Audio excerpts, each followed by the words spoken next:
Donc là, j'aimerais faire un petit point avec vous, c'est sur les retours que j'ai eus sur le tapuscrit. Donc j'ai envoyé à plusieurs personnes, donc soit des personnes de mon entourage, donc de la famille, des amis, soit des professionnels qui avaient déjà écrit des albums ou qui ont l'habitude d'en lire beaucoup avec les enfants, pour avoir des retours sur la forme du texte, la cohérence de l'histoire, vraiment juste dans un premier temps, sans les illustrations, du tout, même sans annotation de ce qu'allait être illustré, etc. Donc là, les personnes, elles ont juste reçu le texte brut comme je l'ai écrit. Et du coup, pour l'instant, les retours que j'en ai, je suis super contente parce que comme le sujet est assez difficile, vu que ça parle du deuil périnatal, j'avais vraiment pas envie de faire un album pesant, qui soit lourd, puisque l'objectif de cet album, c'est un peu aussi de pouvoir être lu par des personnes qui le vivent de près comme de loin, et qui ont besoin d'un petit peu de douceur, parce que dans ces moments-là, on n'est pas forcément bien dans sa peau, et on a besoin, je pense, d'éléments doux et poétiques pour aussi pouvoir souffler un petit peu, même si parfois on a besoin de beaucoup lire de témoignages ou de choses plus factuelles, mais comme je vous le disais dans l'épisode 1, moi ça m'a manqué d'avoir quelque chose de plus léger, de plus poétique autour de ce sujet-là. Du coup, je suis contente parce que ce qui ressort des premières lectures des personnes à qui j'ai envoyé le texte, c'est que justement il n'y a pas d'atmosphère pesante, que c'est plein de tendresse, que c'est doux, que c'est poétique, et donc je pense que j'ai réussi là où je voulais emmener cette histoire, donc c'est plutôt chouette. Il y a aussi pas mal de personnes qui ont noté tout ce qui est symbolique autour des astres, de la lune et des étoiles, donc ça c'était important pour moi parce que du coup notre premier enfant qui est décédé, c'est ma petite étoile, donc chaque parent endeuillé, il y a des parents qui les appellent ma plume, mon ange, ou voilà, après ça dépend des croyances, des convictions personnelles, etc. Il n'y a pas de mieux ou de moins bien à faire, je pense, hein. Mais en tout cas, pour ma part, c'est mon étoile. Et donc quand j'en parle à Ahmed, c'est notre étoile, etc. Donc elle apparaît à plusieurs endroits du livre, de l'album, et elle va être assez présente dans les illustrations.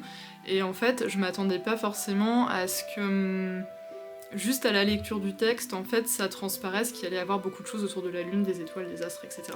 Et du coup, c'est chouette, parce que ça veut dire que même dans l'écriture, c'est assez clair que j'emmène vers le ciel et de la poésie au niveau des astres. Et donc ça, c'est cool, parce que vraiment, je pense qu'il y a besoin de s'aérer, de prendre de la hauteur quand on parle de ce sujet-ci. Et le fait d'aller vers le ciel, c'est pas forcément religieux, hein. Alors il y a des gens qui vont penser vers le ciel parce que pour eux c'est le paradis, ça a un lien avec leur foi, etc. Moi je suis agnostique, donc j'ai pas de jugement sur ça, hein. Y a pas... Je ne vais pas vous dire que oui ou non ça existe ou pas, je ne suis pas là pour ça, et vous faites bien ce que vous voulez, vous pensez bien ce que vous voulez, et je verrai quand je serai morte si ça existe ou pas. Mais du coup, pour moi, il n'y avait pas de côté religieux à mettre beaucoup cette thématique-là des astres et de la hauteur. Et d'ailleurs, pour moi, c'est pas tant le ciel que les astres en eux-mêmes, puisque c'est plutôt le côté la lune, la mer, puisque dans ma famille, on est... Ma maman nous a toujours dit qu'on était nés les soirs de pleine lune, on est assez sensible aux phases de la lune, Ahmed y est excessivement sensible, mon chat aussi d'ailleurs, et du coup pour moi la lune est un élément important qui rythme beaucoup ma vie et les différents cycles, et donc le fait que ça transparaisse juste dans le texte sans qu'il y ait les illustrations comme support, c'est vraiment quelque chose qui me fait du bien, qui me rassure aussi sur mon écriture, parce que ça veut dire que même pour des personnes malvoyantes ou non-voyantes, donc qui ne pourront pas voir les illustrations comme moi je les ai pensées, voire pas les voir du tout, le texte suffit à faire écho à ces thématiques-là, et comme elles sont importantes pour moi dans l'écriture de l'album, et je suis trop contente que les personnes qui l'aient lu aient pu repérer, pour certaines, pas toutes, mais pour certaines, cette thématique. Donc les gens qui y seront sensibles la repéreront même si elles ne peuvent pas voir les illustrations, et puis les personnes qui sont moins sensibles ne le verront peut-être pas trop qu'elles aient les illustrations ou pas, mais en tout cas pour les personnes pour qui c'est important, ça fera écho aussi, et donc ça c'est chouette. Un autre point très important, c'était le côté cohérence de l'histoire, parce que pareillement, quand on écrit un album illustré, alors je pense album illustré, album jeunesse, mais c'est pareil à mon sens pour la BD et les romans graphiques, toutes les choses où le support visuel, les mangas aussi, toutes les choses où le support visuel, l'illustration est hyper important parce que très présent. En fait, il y a énormément de sous-textes dans les illustrations. Quand vous prenez une BD, un manga, un roman graphique, un album, il y a énormément de choses qui ne sont pas écrites dans le texte et qui sont transmises par les illustrations. Alors il y a des choses pas très palpables comme l'émotion, l'ambiance, la poésie, mais il va y avoir aussi des choses beaucoup plus factuelles comme certains gestes que font les personnages, l'expression de leur visage, leur posture, quand il y a des personnages vivants, que ce soit des êtres humains ou des animaux ou des végétaux. Et il y a aussi tout ce qui va être atmosphérique, donc la météo, qui va beaucoup donner d'indices sur l'état émotionnel aussi des personnages parfois. Donc je sais pas si vous lisez beaucoup d'albums jeunesse, je pense que oui, ou alors vous aimez vraiment beaucoup mon travail, sinon vous seriez pas tombé sur cette vidéo. Mais l'illustration en fait donne énormément de sens, de poids au texte.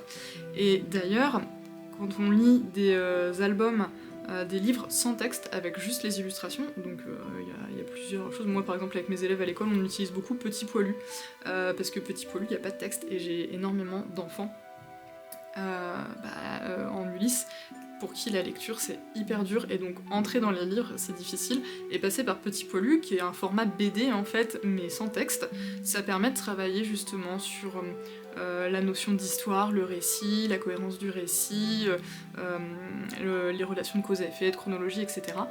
Et du coup les illustrations peuvent suffire à comprendre une histoire. Dans sa quasi-intégralité, sauf si on rentre dans des choses un peu plus littéraires pour les adultes vraiment, uniquement. Alors qu'un texte seul, sauf si c'est un texte scientifique très descriptif, et encore souvent, pour avoir fait une licence de biologie moléculaire et cellulaire, je peux vous dire que même dans tous les textes scientifiques, il y a des tableaux, des graphiques, etc. pour venir illustrer en fait le propos, ou des photos d'expérience parfois aussi. Donc le texte à lui seul ne suffit souvent pas à exprimer toute la complexité d'une situation.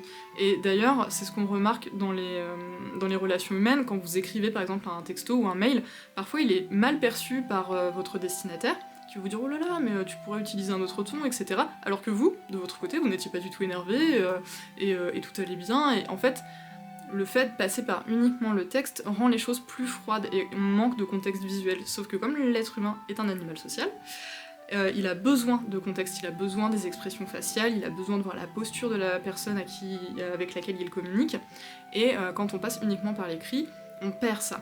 L'illustration permet de remettre du lien, permet de remettre du contexte social et humain dans le propos en fait qui est sous-tendu par le texte.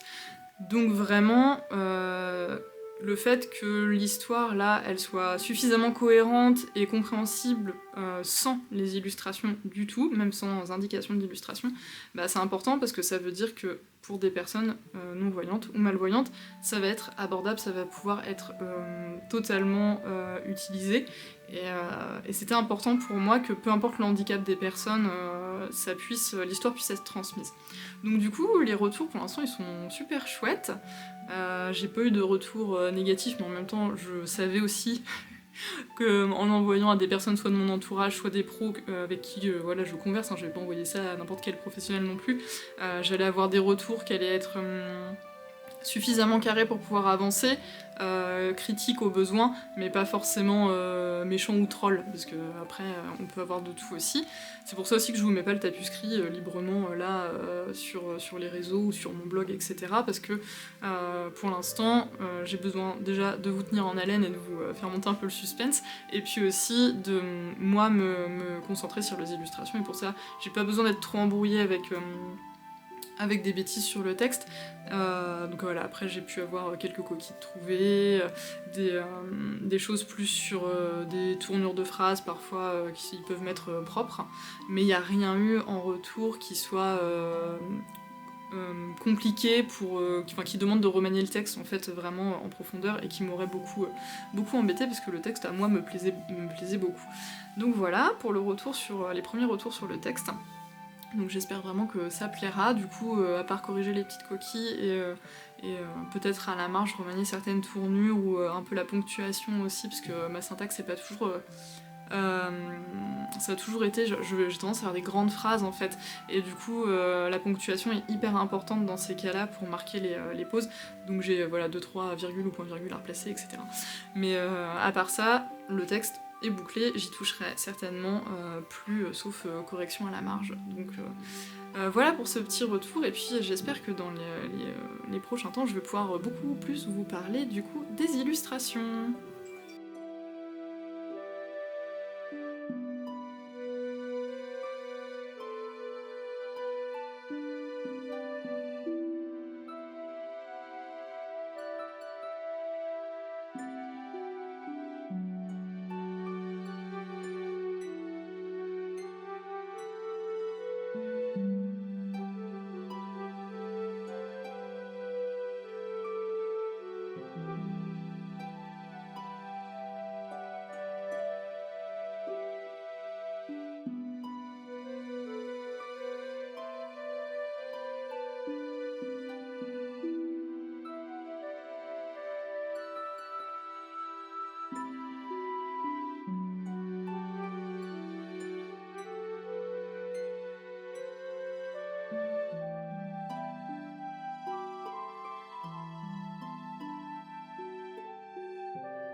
Je vous fais un petit point sur la réception du colis de ma couleur.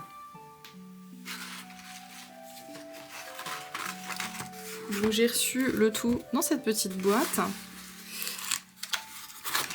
Et en fait, Manon m'a envoyé donc les couleurs qui étaient commandées. Donc je lui en avais commandé un peu moins, j'en ai reçu plus que prévu, donc je ne vais pas m'en plaindre, je suis ravie de pouvoir peindre encore plus. Et en fait, je fais ce petit point pour vous dire que du coup, j'ai réfléchi à ce que j'allais faire de tous ces godets d'aquarelle. Alors la moitié, ce sont des demi-godets, et l'autre moitié, ce sont des quarts de godets. Là, il y en a un de moins, un demi, parce que c'est celui-ci qui est déjà en service sur la palette. Et donc en fait, elle va changer son packaging, ou au moment où je posterai, elle sera certainement en train de le faire. Et du coup, elle va faire des petites boîtes comme ça. Et j'ai eu la chance donc de pouvoir avoir des petites boîtes pour chaque demi et quart de godet avec le nom de l'entreprise. Donc Manon, son entreprise c'est le Pigmentarium, le nom de la couleur à mettre, un swatch de la couleur. Et si l'aquarelle est mat, irisée, je suppose, parce que là elle a mis mat, mais donc je suppose que quand elle aura des irisés, des pailletés, etc., ça sera notifié sur le côté. Moi j'ai rajouté à la main quand c'était des demi et des quarts de godet pour me repérer plus facilement, parce que sinon quand je vais peindre ça va être embêtant pour moi, puisque les demi-godets, donc je vais les garder pour peindre. Mon humble avis, j'aurais pas besoin, même si j'ai décidé de peindre sur des très grands formats, de tous les demi-godets, ce qui me permettra, s'il m'en reste assez, de vous proposer des ateliers avec cette couleur. Et puis s'il m'en reste pas assez, je pourrais toujours en recommander à Manon, puisqu'elle a la recette et elle a la possibilité de m'en refabriquer à la commande si besoin. Et par contre, les quarts de godet me serviront à vous faire une petite surprise au moment de la sortie de l'album. Donc j'en ai 15 si je dis pas de bêtises. Donc je ferai certainement quelque chose de l'ordre de l'édition limitée avec la couleur dans le package. Et donc elle sera limitée à 15 exemplaires puisque j'ai 15 quarts de godet. J'avais prévu d'en faire 10 en fait quand j'ai passé la commande à Manon. Et donc là, il y aura 5 chanceux et chanceuses supplémentaires, ce qui me donnera l'occasion soit de vendre plus de cette édition limitée, soit, et ça s'exclut pas, ça peut être et ou, pourquoi pas aussi un concours au moment de la sortie de l'album. Donc je verrai ça, c'est pas encore décidé, mais si ça vous plaît bien comme idée, n'hésitez pas à me le mettre en commentaire de cette vidéo ou sur les réseaux, parce que je pense que il y a de quoi faire une jolie petite édition limitée avec des petits ajouts à l'album comme cette couleur par exemple. Et donc voilà, c'était la petite annonce que vous avez en off sur la vidéo. Je prends le temps de faire un petit point du coup sur les différents tests avec vous des couleurs que j'ai reçues pour l'album, enfin de la couleur que j'ai reçue pour l'album. Puisqu'avant de peindre les illustrations du chasseur de brume, j'ai voulu faire des petits essais comme ça au feeling, donc je vais vous les présenter et puis on va regarder ensemble un petit peu ce que ça donne et comment je vais pouvoir utiliser la couleur donc à mettre dans les illustrations de l'album. Donc les premières que j'ai faites, les premiers tests que j'ai faits, ce sont ces trois-ci. Donc je les ai rapidement fait en...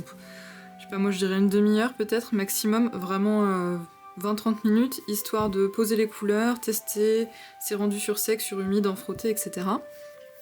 Et donc ce qu'on peut remarquer déjà, c'est qu'on a vraiment une super granulosité, donc là au niveau du ciel en haut, mais aussi quand on travaille un petit peu dans l'humide en plusieurs couches sur les vêtements là. Donc ça va me permettre vraiment d'avoir des textures, parce que comme l'album va être en monochromatique, il va falloir que je joue vraiment sur les différents aspects de cette couleur et tout ce qu'elle peut m'apporter. Donc c'est pour ça que j'avais demandé qu'elle granule un minimum à Manon, parce que justement pour faire tout ce qui va être ciel nocturne ou texture des vêtements, j'avais besoin que ça granule pareil quand je vais faire des pierres. Ensuite, au niveau de l'étendue de la gamme couleur, on aurait pu commencer par ça d'ailleurs, il y a des très beaux niveaux de dilution, donc je peux avoir des choses vraiment très pâles, je vais pouvoir faire des illustrations avec des fonds très clairs, presque gris, et faire ressortir seulement certains éléments avec un violet très sombre, donc ça va être chouette pour les illustrations au moment où le petit chasseur de brume va partir en voyage notamment.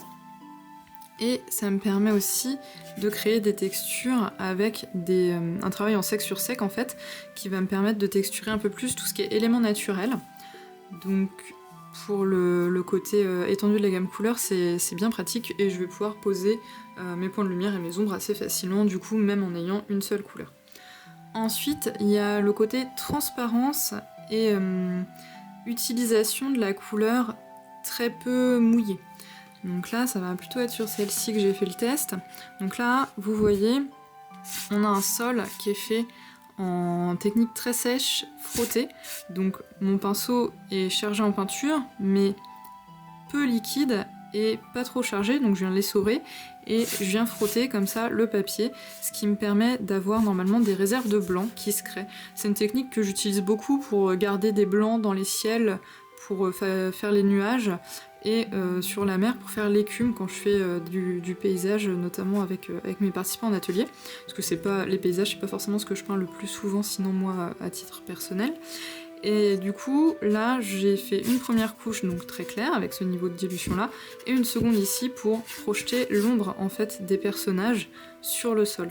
Et au niveau de la superposition, de la transparence, on voit vraiment les couches les unes sur les autres sans pour autant que ça crée des démarcations disgracieuses, puisque la couleur, quand elle se superpose, se fusionne très bien. Donc ça va être pratique et c'est une qualité assez importante je trouve quand on achète ces couleurs, parce que quand on travaille notamment en technique sèche, en sec sur sec, c'est important d'avoir une couleur qui, quand on l'utilise au même niveau de dilution ou à des niveaux de dilution différents par couche superposée, se fondent quand même un minimum dans les couches inférieures, les premières couches, tout en créant quand même l'ombre qu'on voulait faire ressortir. Donc ça va être bien pratique. Autre chose que j'ai pu remarquer en faisant les tests, c'est que à des très faibles niveaux de dilution, donc sur la petite maison là par exemple, j'ai un violet qui est quasi noir, donc ça va me permettre de vraiment bien marquer les zones très sombres, et pour certaines illustrations je vais en avoir besoin. J'ai aussi pu remarquer que quand je repasse un aplat seulement sur une partie de forme, donc par exemple là sur ce qui devait figurer la fumée qui sortait de la cheminée, j'ai un liseré gris qui se forme. Autour, alors on le voit là, mais on le voit aussi très bien se découper sur la montagne derrière, à l'arrière-plan. Et ça va me permettre de créer des contours sur les illustrations de l'album, sans pour autant avoir à rajouter de l'encre partout. Alors je compte ancrer certainement les illustrations avant de les peindre. C'est quelque chose que je fais assez rarement, mais là j'ai envie que certains éléments puissent bien sortir, donc j'ancrerai certains contours, mais certainement pas tous, notamment quand je vais travailler sur des végétaux ou sur des aplats comme ça, si je dois figurer la brume. Et du coup, le fait qu'il y ait ce côté gris qui ressorte, ce contour presque graphite qui ressorte sur les tours des aplats, va me permettre d'avoir quand même quelque chose d'assez doux.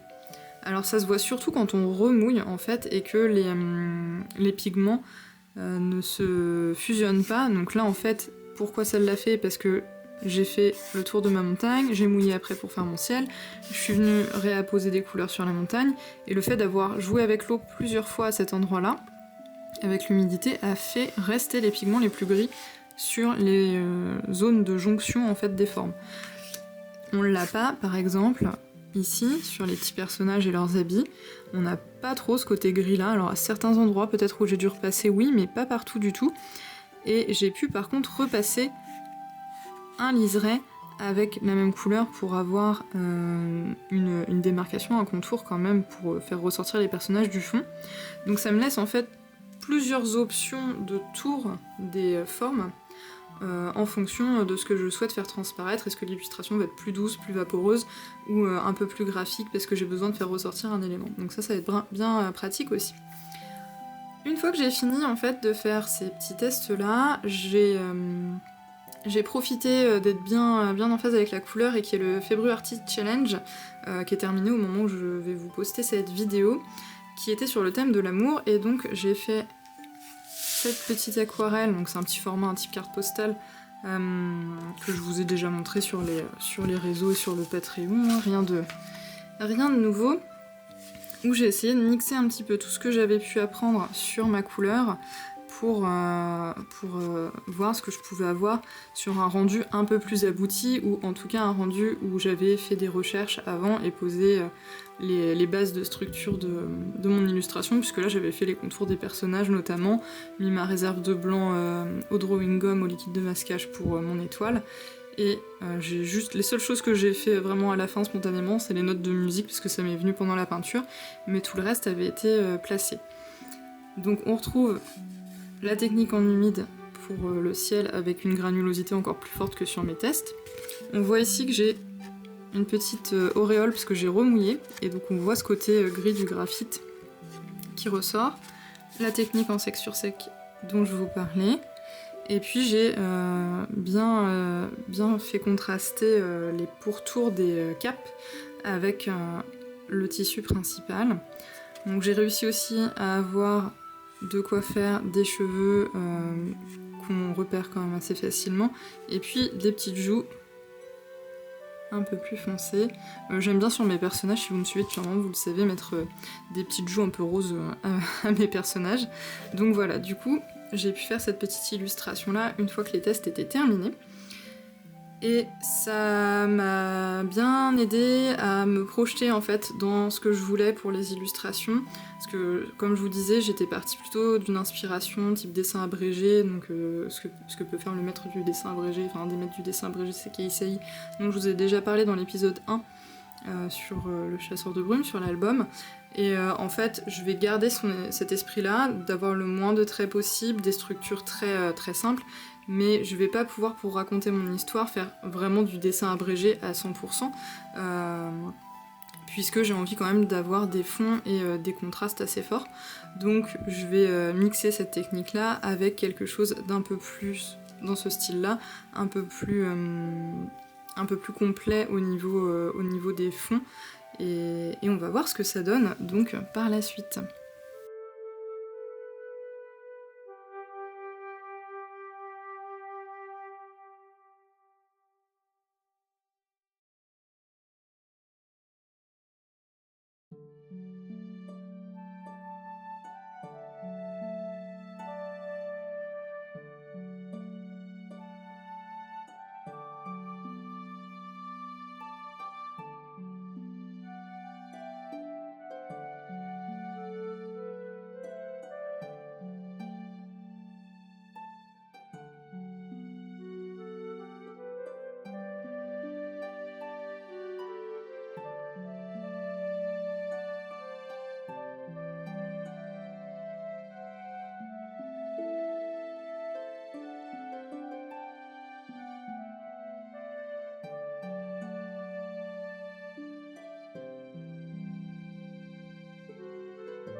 Donc là, je viens vous faire un petit point sur où j'en suis des illustrations pour l'album avant de clore cette vidéo. Et comme ça vous me permet de voir un petit peu en coulisses où j'en suis au moment où la vidéo sort, ou en tout cas quelques jours avant que la vidéo sorte, puisqu'une fois que j'aurai fini de tourner, je vais rapidement faire le montage et vous poster ça. Et donc, vous avez vu au début de la vidéo que j'ai découpé énormément de papier à ce format-ci, donc c'est du 30 par 40 en 100% coton, donc c'est le papier que j'utilise depuis des années maintenant, et que j'avais annoté donc tous les versos de mes feuilles afin de savoir qu'est-ce que j'allais illustrer en fait sur chaque feuille tout simplement. Et puis ça m'avait permis de faire le point sur combien d'illustrations j'avais besoin, etc. Donc aujourd'hui, j'ai l'illustration de la page 7 dont le fond est terminé. Donc là, elle n'est pas finie entièrement, hein. Ce sont juste les premiers aplats de fond qui sont terminés. Et en fait, ça va être la première illustration à proprement parler de l'histoire. Il y a quelques petites illustrations avant, j'ai aussi la couverture et j'ai des mini-illustrations qui vont venir s'intégrer à la page des remerciements, etc. que j'ai pas encore fait, mais ça sera la première page, la première illustration avec texte de l'album. Donc je pense que je vais très peu retoucher à la partie haute parce que le ciel me plaît énormément comme ça. J'ai un beau halo autour de la lune, les montagnes me plaisent beaucoup, j'ai envie de garder cette légèreté et ce style très épuré, très détaché pour plus de poésie en fait. Là j'ai le lac, puisqu'il y a un village de géants caché quelque part entre ces montagnes, et il est caché entre montagnes et eau profonde. Alors eau profonde, ça peut être océan, ça peut être aussi un lac. Je pense que pour ma part, ça sera un lac, vu la suite de l'histoire. Je ne vous spoil pas tout aujourd'hui. Là, on a un océan de nuages, de brume et une forêt. Donc je pense que toute la partie haute, je vais pas y toucher. Sauf si en redétaillant un peu en dessous, ça contraste trop et que j'ai besoin de redétailler quelque peu certaines ombres pour unifier l'ensemble, mais je devrais pas y toucher plus que ça. Je vais pas toucher non plus trop au bas de l'illustration, parce que j'aimerais garder au maximum mes réserves de blanc sur ma technique en frotté. Et par contre, ce qui me reste à vraiment terminer pour sûr au moins une deuxième couche, peut-être même 3, ça va être tout ce qui est arbre pour la forêt, parce que j'en ai pas mal qui se sont floutés dans mes seconds aplats pour ombrer les montagnes, et puis j'aimerais les détacher, faire quelques troncs, quelques branches qu'on voit de très loin, pour mieux signifier le fait que c'est une grande forêt. Parce que là pour l'instant ça fait surtout des taches. Et ici, il va falloir que je retravaille aussi le côté brume et nuages parce qu'il me satisfait pas encore à cette étape-là et je sais ce qu'il va falloir faire pour que je sois plus satisfaite de moi. Donc c'est l'illustration qui est la plus aboutie, entre guillemets, pour l'instant. Donc ça, c'est les pages. Je les ai laissées dans l'ordre, sauf celle-ci parce qu'elle avait besoin de sécher, je voulais pas qu'elle marque le dos des feuilles. Mais ensuite, vous voyez, j'ai plusieurs pages que j'avais pas du tout commencer, et j'ai cette illustration-ci qui va être la page 9 et certainement ma 4e de couverture. J'ai noté plus 4e de couverture derrière parce qu'il y a certaines illustrations que je pressens certainement bien aller sur la 4e de couverture, donc peut-être que ce sera celle-ci ou pas. On a au centre la maman géante et son tout petit enfant géant et leur chat, puisqu'il y aura une histoire de chat à un moment dans l'histoire, et ils sont assis dans ce qui peut être un jardin avec un parterre de fleurs, la forêt et le haut de la montagne à l'arrière-plan. Donc pour l'instant, celle-ci, elle est même pas ancrée ou quoi, elle est juste crayonnée. Et entre cette page 9 et la page 7 que je vous montrais avant, j'ai en train de sécher la page 8 avec le village de géants qui se profile, puisque j'ai fait les premiers aplats là, donc j'attends que ça sèche avant de retravailler ma mer de nuages les textures et les ombres sur la montagne. Et je vais voir aussi comment j'accentue le côté solaire de l'astre solaire qui est en haut à gauche. J'ai toutes les maisons, tous les chemins, toutes les dalles à finir, il va y avoir des arbres aussi qui vont arriver. Mais voilà, là on est vraiment sur les premiers aplats de cette illustration-ci. Et pour l'instant c'est tout. Pour l'instant, c'est tout, puisque j'ai pas fait d'autres croquis du tout. Hein. Toutes les pages suivantes sont blanches. J'y vais vraiment à mon rythme, tout doucement. C'est ce que je disais à mes participantes des ateliers. On en a parlé samedi dernier.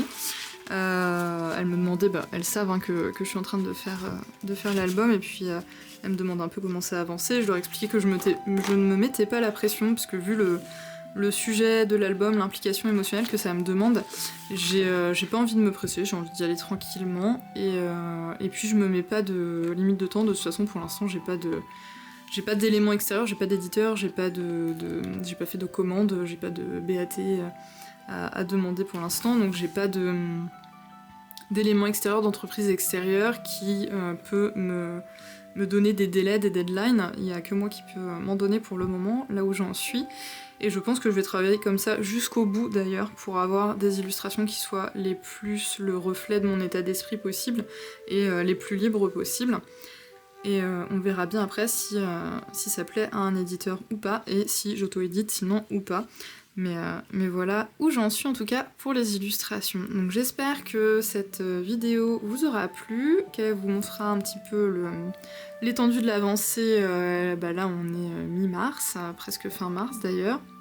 Au moment où ça va sortir, ce sera certainement fin mars. Et puis on se retrouve dans un prochain épisode où j'espère avoir beaucoup plus d'illustrations pour le coup à vous montrer d'ici un mois et demi. Surtout qu'il va y avoir les congés d'avril, hein, les vacances d'avril entre deux. Donc moi dans ma zone, vu qu'on est zone B en Normandie, ça sera le 5 avril mes vacances, donc ça va arriver assez vite finalement dans quelques semaines, et je vais avoir 2 semaines où je vais pouvoir vraiment me poser pour peindre à fond pendant les vacances, puisqu'il aura fallu que de toute façon tout ce qui est autre au bosquet, donc la préparation des ateliers et tout ça, soit fait avant pour que je fasse ma communication, mes affiches, etc. pour le thème d'avril. Et du coup, j'aurai normalement toute l'attitude sur les premières semaines pour peindre vraiment à fond pour le chasseur de brume, et donc bien avancer et vous montrer après les congés d'ici fin avril, début mai, comment ça a avancé. Donc voilà, j'espère que cette vidéo vous aura plu, et puis on se retrouve la prochaine fois pour voir comment l'album avance. Salut!